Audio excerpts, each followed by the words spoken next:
Hello, my friends. Welcome back to Work for Fluency channel, the podcast where you learn real English slowly, clearly, and confidently. In today's episode, I will teach you the best techniques to help you never forget English words again. Yes, never again.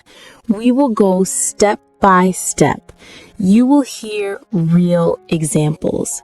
You will repeat with me, and you will learn how to remember English words for life. So get comfortable and let's begin. All right, let's start with a simple truth. If you forget words quickly, it's not because you're lazy. It's because your brain didn't learn the word deeply. Words you only see once are like strangers. You forget them fast. But words you see, hear, use, and connect with, those become your friends. So how do we make new English words our friends? Here are my favorite techniques. Technique 1. Use real sentences. Don't just learn the word alone. Don't just write it on a list. That doesn't help much. You need to put the word into a real sentence, something meaningful, something you could say in everyday life. For example, let's take the word charge. Instead of repeating charge, charge, charge, use it in a real way. Say it with me. I need to charge my phone. Now a longer one. I need to charge my phone before I leave the house. Another. I couldn't call you. My phone wasn't charged. And one more. Excuse me, is there a place to charge my phone here? See? That's real, living English. Technique 2. Repeat with examples. Let's try another word. Delay. Say it with me. There was a delay at the airport. Another. The train was delayed because of the snow. One more. Sorry for the delay. My meeting ran late. Each sentence gives the word a new life. You don't just learn the meaning, you learn how to use it. Technique 3. Personalize the word. Take the word borrow. Say with me. Can I borrow your pen? Another. I borrowed a book from the library. And he borrowed my bike and didn't return it. Your brain doesn't only remember the word borrow. It remembers your pen, your library, your bike. That's how you learn vocabulary. Technique 4. Visualize. Now, let's try messy. Say, my desk is messy. Another. Her hair looks messy today.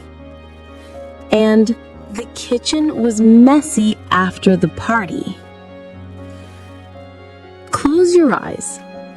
Can you see your messy desk? Can you see the dirty kitchen? When you imagine a picture, the word stays longer.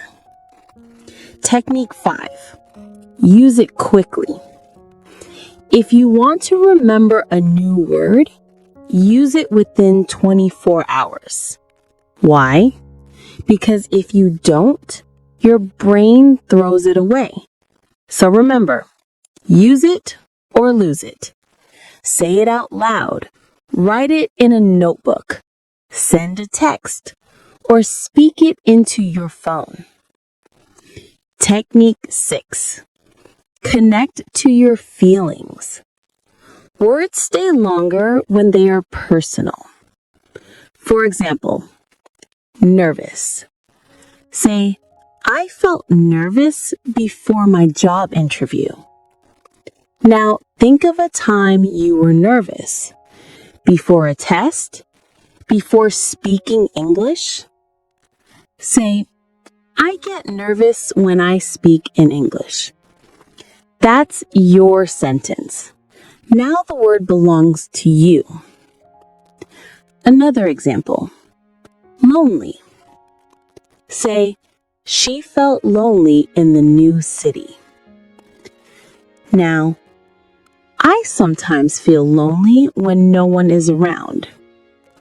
See, when you connect the word to your real life, your brain keeps it.